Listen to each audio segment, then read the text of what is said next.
我再度归来，故意姗姗来迟，想方设法拖延与傅晨案领取结婚证的时间。在前世，傅晨案得知我怀孕后，竟携着方文仪隐匿了20年之久。而后，当我即将离世之时，他却回来了。他凝望着方文仪的遗像，缓缓地对我说道：“倘若当初稍稍推迟一会儿与你领取结婚证，那最终的结局是否便会有所不同呢？”意识到自己重生之际，傅晨案正站在宿舍门口，等着与我一同去领结婚证。我找了个借口，谎称要给同事送东西，让他先去婚姻登记处等我。与傅晨案分别后，我踏上了上山之路，躺在张婶家的摇椅上，沐浴着阳光，望着屋前的云海。张婶递给我一个烤红薯，满脸好奇地问：“你今天不是要和傅工程师领证吗？怎么跑到这儿来了？”我咬了一口热乎乎的红薯，笑着对她说：“婶子，我做了个可怕的梦，梦醒后心里一直不安。”张婶安慰道：“那只是个梦，重要的是现在的生活。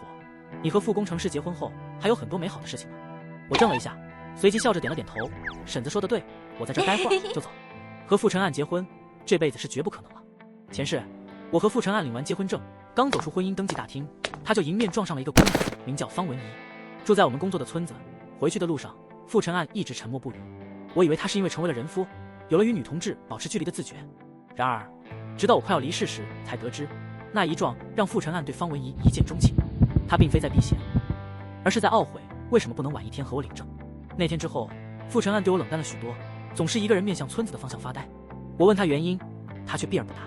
问得多了，加上工作繁忙，我便不再追问，只等着他想通后主动与我沟通。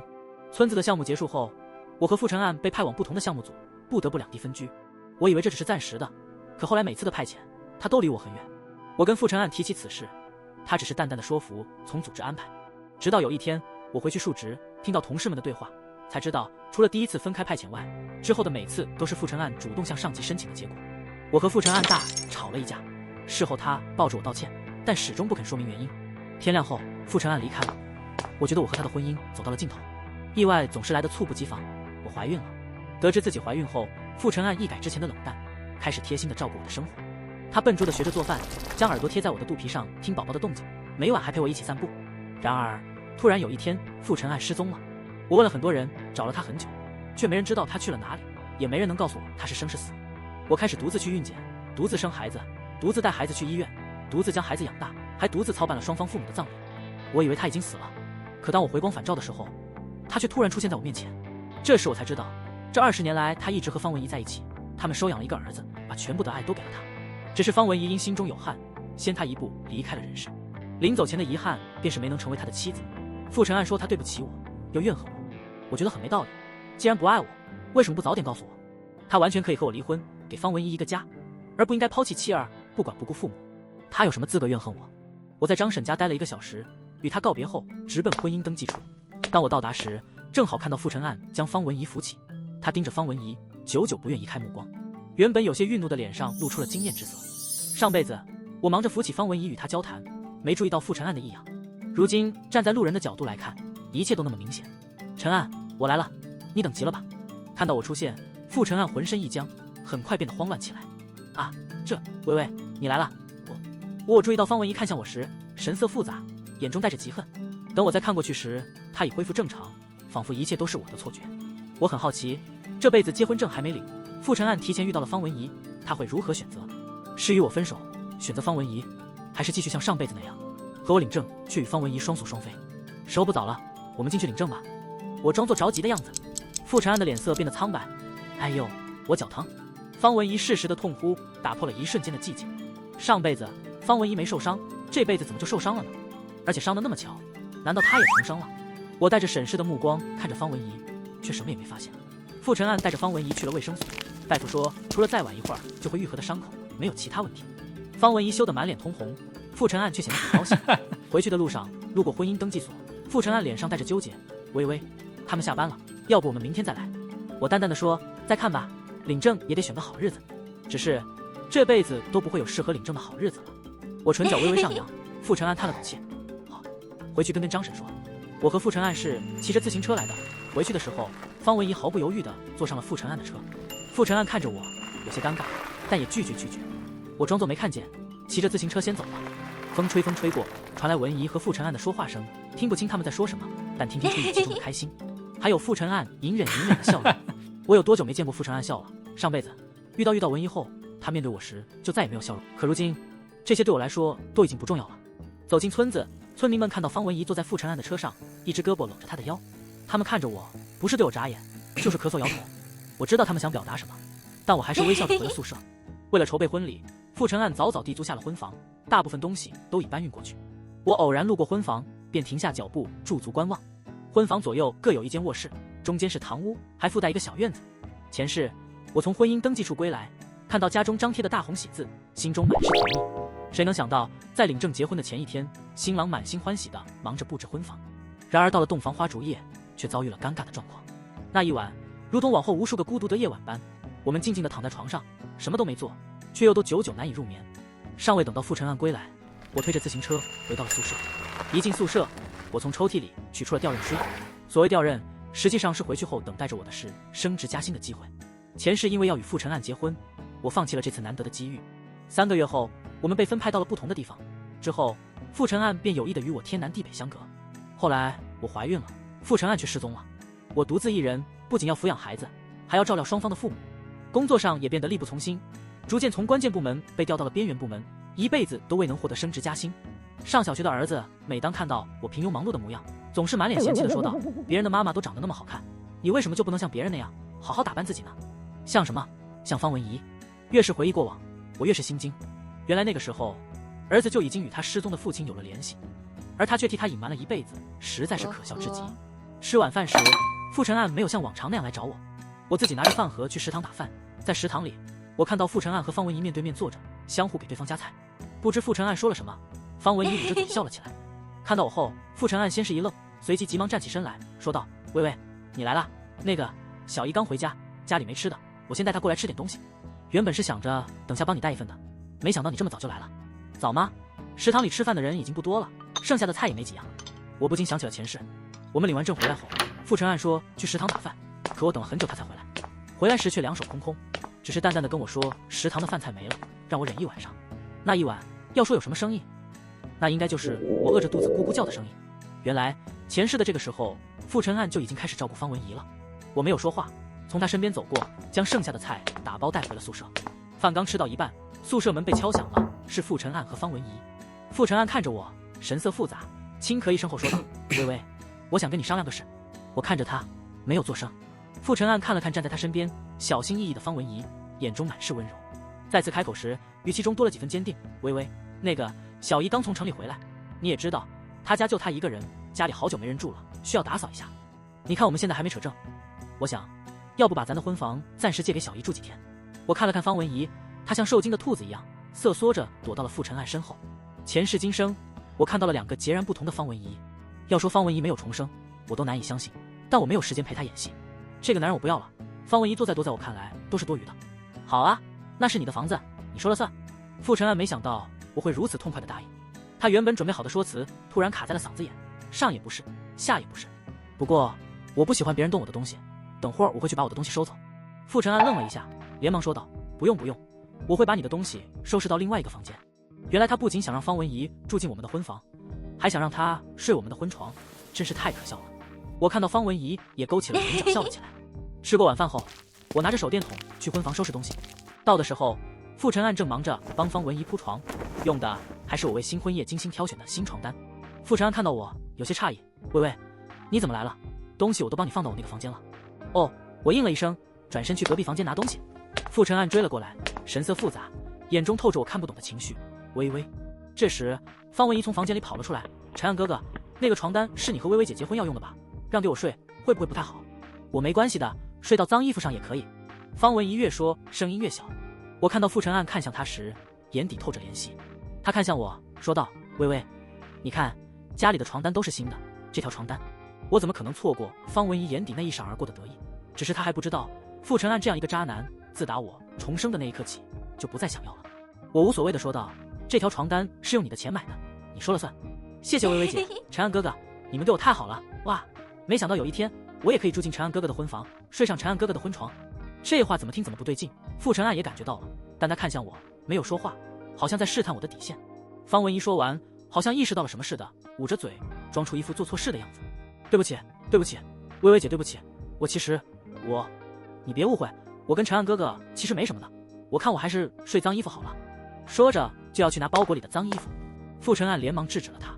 我安抚着方文怡，没事，你安心睡，不是什么大不了的事。傅晨岸没有从我的脸上看出什么，站在一旁若有所思。我忙着收拾东西，没空搭理他。方文怡故意欲盖弥彰，越描越黑，无非是想激怒我。好在傅晨岸面前凸显他的柔弱可欺，让傅晨岸厌弃我。但重活一世的我又怎么会在意呢？他唯一应该庆幸的是，前世他没有在我面前舞，这辈子也舞得还不够。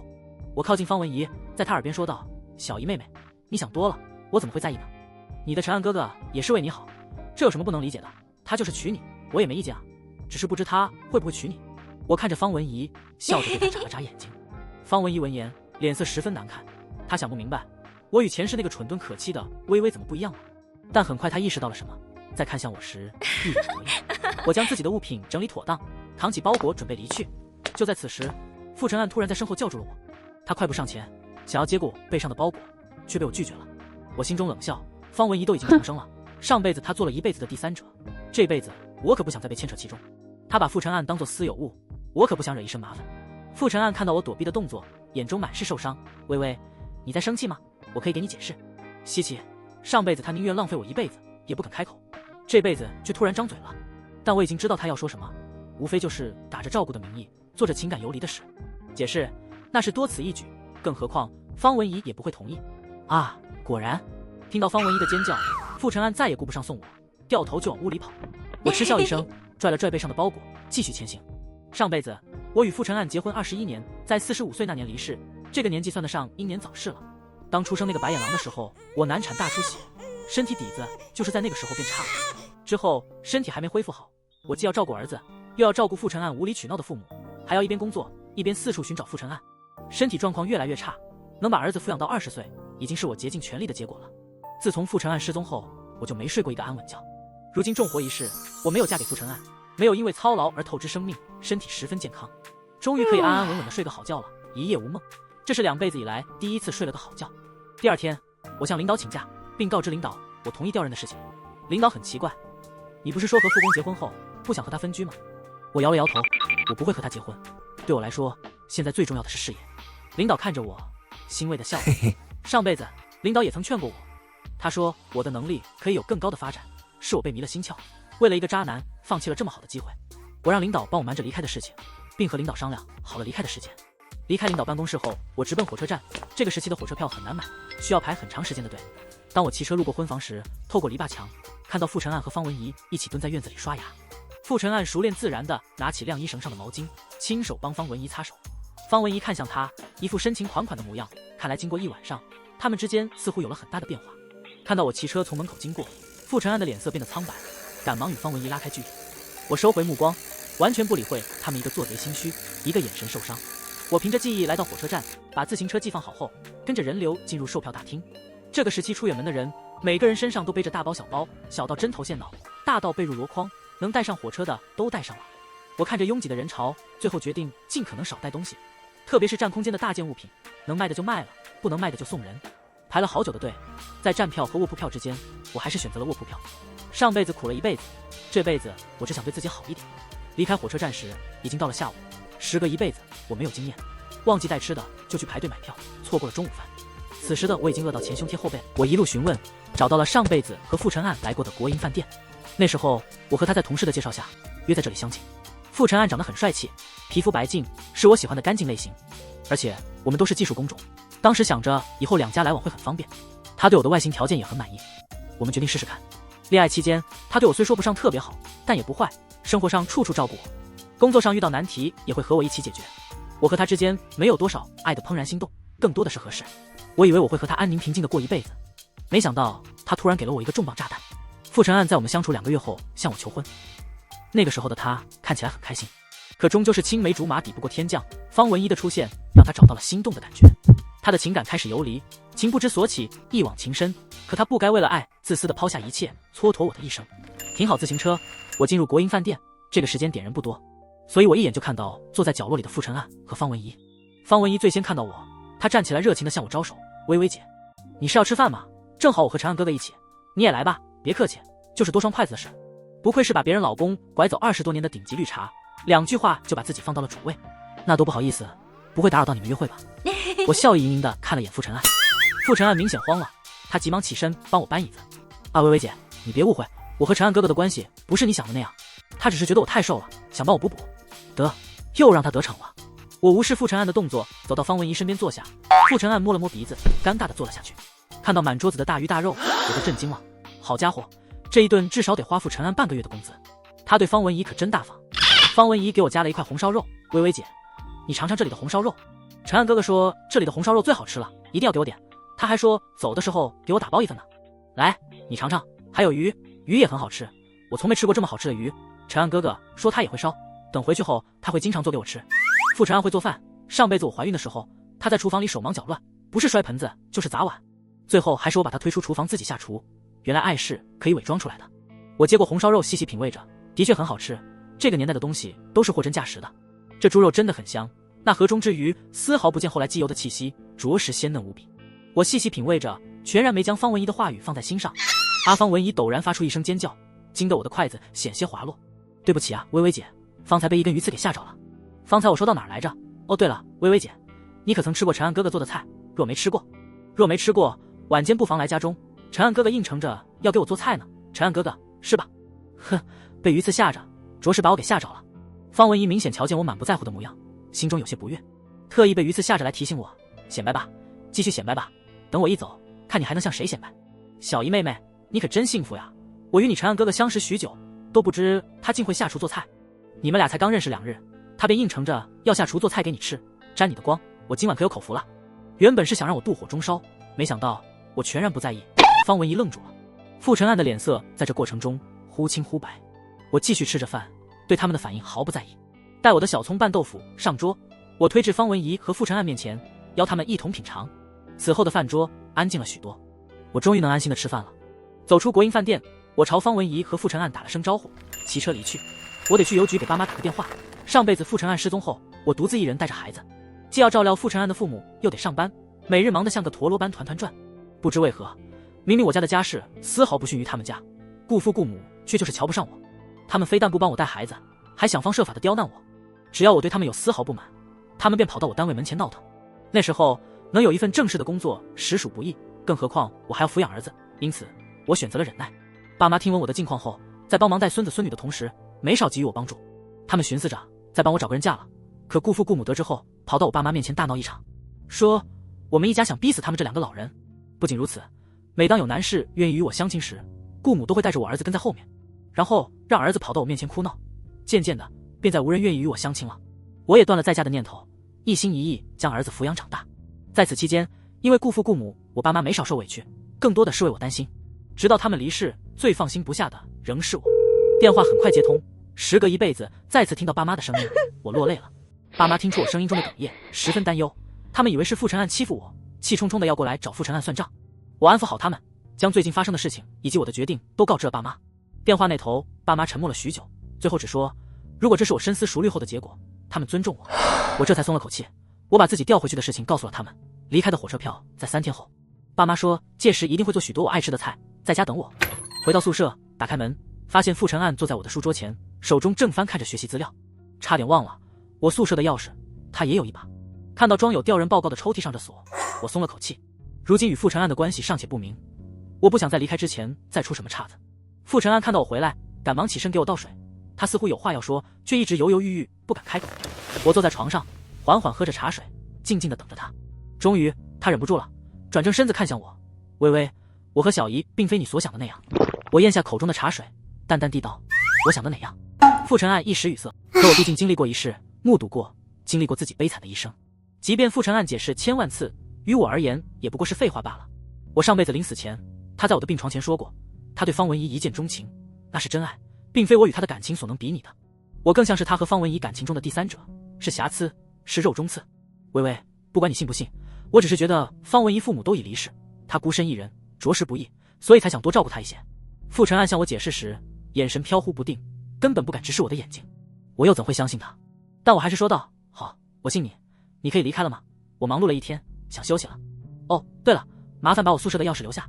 傅晨岸的脸色瞬间变得僵硬，显然他也看出我并不相信他。傅晨岸离开后，我将他坐过的椅子擦拭了一番，脏，真的是太脏了。我开始收拾东西，在这里工作的这半年，我的东西并不多，都是些衣物被褥以及生活用品。真正需要清算的是与傅晨案一起购置的那些结婚用品。看来在离开之前，得找个时间与傅晨案好好清算一下了。这时，敲门声响起，是傅晨案，他手上拿着一个点心盒子，欣喜地递到我面前。给，薇薇，你打开看看。我接过点心盒子打开，里面竟是钱和票。傅晨案笑着说道，我一早便准备好了，我们结婚后，我的钱都交由你保管，你每月按时给我生活费即可。看着面前的傅晨案，我突然感到陌生无比。上辈子别说上缴工资了，领证结婚后，我连他一个钢镚都没见过。我生产时大出血，他的父母分文未出，还叫嚷着让我死了算了，活着浪费钱。是我爸妈和哥嫂出钱拜托医生抢救我，我才得以活下来。后来他父母生病吃药的钱，办理葬礼的钱都是我在出。傅晨案失踪的20年间，他与儿子偷偷联系过，想必也与他父母有过联系。他有没有给他们钱，我不得而知，我只知道顾母去世前将我儿子叫了进去。儿子再出来时，虽极力表现出难过，可我还是从他眼中看到了一丝窃喜。葬礼过后，我在他的房间里并未找到任何值钱的东西。后来我病倒了，没钱医治，只能拖着。这一拖就拖到了回光返照之际。回想前世，傅晨案或许知晓我生病需用钱之事，又想到儿子或许藏着奶奶给的钱，却不愿拿出来给我治病。我只觉心中阵阵闷痛。傅晨案见我突然浑身战栗，急忙上前想要搀扶，却被我一把推开。我靠着墙缓了许久才回过神来，再看向傅晨案时，眼中只剩冷漠。傅晨案心中猛地一沉，我望着铁盒子里的钱，既然傅晨案将钱拿来了，我自然不会吃亏。前世的账算不清了，但这辈子必须算清。我从盒子里取出结婚采买花费的一半，将剩下的钱和盒子递给傅晨案。傅晨案看到我的举动，满脸疑惑，却未多问。我前后的变化，再愚钝的人也能察觉。他不明白这短短几分钟内究竟发生了什么，只觉有些东西似乎正在失控。在确认我身体无恙后，他一步三回头的离去。这一晚，我睡得极不踏实。我看到前世的情景，顾父顾母将我难产大出血的事告知了傅晨案。他在电话里只是轻轻嗯了一声，还看到儿子尚在襁褓时，顾父顾母瞒着我，带儿子偷偷去见傅晨案。傅晨案明知我一直在找他，却联合所有人瞒着我，难怪认识他的人都对我闭口不谈。我还梦到了前世共事多年的同事，他们大肆夸赞傅晨案和方文怡的爱情，而我这个妻子，不过是他们口中月老醉酒时不小心扯错的红线。哼，真是可笑。梦醒后，泪水浸湿了枕头。可我还活着，且很健康，人生还有机会，不是吗？接下来的2天，我忙着工作交接，和方文怡约定去吃傅晨案做的菜。那晚的钱盒子之事也就此作罢。我以为就这么过去了，结果晚上方文怡找来了，邀请我过去吃饭，盛情难却，我答应了。等到饭点，我提着礼物上门，透过篱笆院，看到的却是方文怡和傅晨案拥抱在一起。傅晨案的手放在方文怡最柔软的部位揉捏着，看到我后，他脸色从未有过的苍白。方文怡也一副被吓坏的模样，忙着整理几乎全开的扣子。我一言不发，转身离开。方文怡今晚请我吃的大餐我吃了，礼物就不必送了。离开没多久，傅晨案追了过来，拉住我，着急地向我解释：“薇薇，你听我解释，我和小姨不是你看到的那样。哪样？是你俩衣衫不整拥抱在一起，还是你的手放在不该放的地方？”这2天，我虽忙着工作交接的事，但没少听张婶念叨。张婶最看不惯小三，特别是方文怡这样知三当三，还在正主面前反复横跳的。她总是时时向我播报傅晨案和方文怡的恶心事。她说，村里有人看到方文怡故意用身体蹭傅晨案，傅晨案没躲；有人看到方文怡和傅晨案同吃一碗饭；有人看到方文怡和傅晨案在没人的地方手牵手。此时我面前的傅晨案有些狼狈，我想不明白，他和方文怡做了那么多，却还要跑到我面前让我不要误会，难道还想像上一世那样，让我在家替他照顾父母？他和方文怡在外情意绵绵吗？方文怡出现前，能靠近你的只有我。方文怡出现不过1个小时，你就抱她去了医院；认识不到3个小时，你就允许她坐在自行车上搂着你的腰；认识不过5个小时，你就抛下我，带她在食堂吃饭；认识不过7个小时，你就允许她住我们的婚房，睡我们的婚床，用我为结婚准备的被褥床单；认识不过1天，你就舍得花半个月的工资请她吃大餐；也是认识不过1天，你就愿意亲手给她下厨做羹汤。你不避开她的触碰，和她同吃一碗饭，和她手牵手，如今拥抱她，抚摸她，你还能在我面前信誓旦旦地说你们之间清清白白吗？你认为我会信吗？或许是我的话一句比一句犀利，傅晨案的身子忍不住颤抖起来，他嗫嚅着唇角，却一句话都说不出来。让我猜猜，你为何害怕我误会，一定要向我解释，甚至拿钱砸我，想让我相信你？在我们约定领结婚证那天，你对方文怡一见钟情，方文怡对你也有好感，所以她装受伤阻止我们领证。而你当时因为对方文怡动了情，所以其实并不想继续与我领证，只是这些日子你或许想明白了，你爱方文怡，想与她花前月下。我看向傅晨案的眼睛，一字一句道，可同时你需要一个贤内助，帮你照顾好父母。如果这个贤内助能帮你替父母养老送终就更好了。我说的对不对？听到最后，傅晨岸猛地抬头看向我，眼中满是不可思议。看到他震惊的样子，我心里其实很难过，难过为了这样一个满心算计的人，浪费了一辈子，难过我自以为的婚后曾有过的那点甜蜜，不过是个笑话。我无法再欺骗自己，同样，我也不允许傅晨岸继续欺骗我。当天晚上，我回到宿舍，整理离开要带的行李，方文怡却在这时出现了。她一脸恶狠狠地看着我：“微微，你也回来了是吧？”看到我一脸平静，她轻哼一声，再看向我时，眼中满是轻蔑与嘲笑。前世你霸占陈岸哥妻子的位置又怎样？还不是给他父母做了一辈子老妈子，辛辛苦苦养大的儿子，却在你不知道的时候叫我妈，哈哈，你说多好笑？你的丈夫是我的，儿子也是我的，而这辈子虽然你也重生了，可你改变不了陈岸哥爱我的事实。这辈子陈岸哥的妻子会是我，也只能是我。虽然对前世的儿子已失望透顶，但听到他背地里叫方文怡妈妈，我的心还是忍不住痛了一下。还好，这辈子不管他允不允许，我都不会将他带到这个世上。方文怡像个斗胜的公鸡，在我面前喋喋不休说了很多，可看到我看向他时，眼底有可怜，有同情，有悲悯，唯独没有愤怒。他落荒而逃。在我看来，他不过和我一样是个可怜人。这辈子没有我在背后替他和傅晨岸兜底，他们还能像前世那样过着幸福的生活吗？午夜时分，我辗转难眠，索性起身出了宿舍，准备赏赏月亮。然而门口坐着的一个黑影却猛地吓了我一跳。借着屋内透出的微弱灯光，我定睛一看，原来是傅晨岸。他身上弥漫着浓烈的酒气，不知在此已坐了多久。我不禁感慨，即便我重活了一世，依旧难以看透他。我拿着手电筒去找方文怡。方文怡听到我来叫他接傅晨岸回家，明显怔了一下，却一言未发，默默地随我回了宿舍。傅晨岸已沉沉睡去，方文怡费了好大劲才将他拉走。我没有帮忙，心想他爱上的男人就让他自己去承担后果吧。第二天，当我提着行李准备出门时，张婶找了过来，拉着我要去看一场好戏。我跟着他一路来到曾经我和傅晨岸的婚房，只见傅晨岸满脸怒容，正盯着坐在地上衣衫不整的方文怡。原来昨晚方文怡将傅晨岸接回来后，看到他追我出去后失魂落魄的模样，还有喝醉酒后在我宿舍门前睡着，以及梦里都在呼喊我名字的情景，他彻底坐不住了。趁着傅晨岸醉酒，即便他把他当成了我，他还是与他发生了关系。从村民口中大致得知事情的经过后，我只觉胃里一阵翻涌，提着行李转身就要走，却被傅晨岸一把拉住。微微，你听我解释，这个渣男还没完没了了。我深吸一口气，眼底毫无波澜地看着他。傅晨岸，我以为昨天我已经说得很清楚了。傅晨岸试图透过我的眼睛探寻到我对他还残留的一丝情谊，可他失望了。我眼中对他只有对陌生人般的冷漠。因为不在乎，所以不生气；因为不生气，所以无所谓。他终于明白，我真的不再在乎他了。傅晨岸无力地松开了抓着我的手，声音低沉地在我身后说了句：“对不起。”对不起我什么呢？是为这辈子的事道歉，还是上辈子的？我离开了，再次见到健康快乐的爸妈，我泪如泉涌。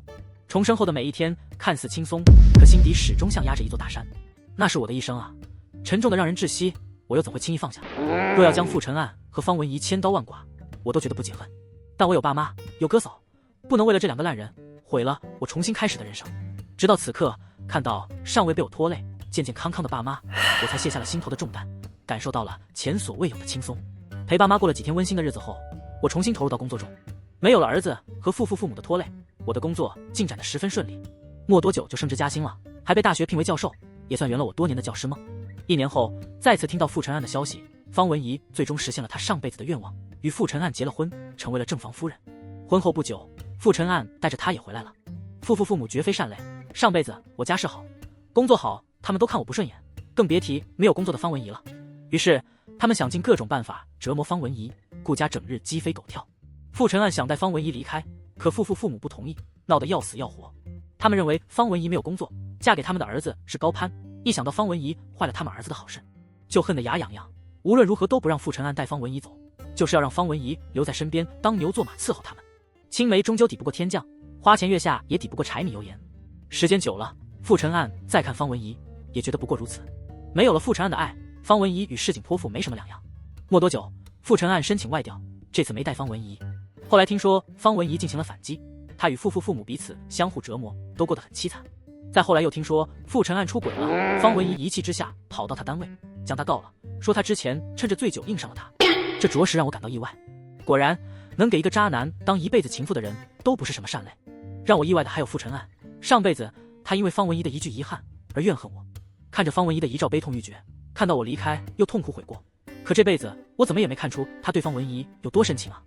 看来是我高估他了，骨子里烂透的人，只爱自己才是本质，又怎会真心悔过？不过是失去和未达成的不甘罢了。好在这辈子我逃离了那个牢笼，人生前途一片光明。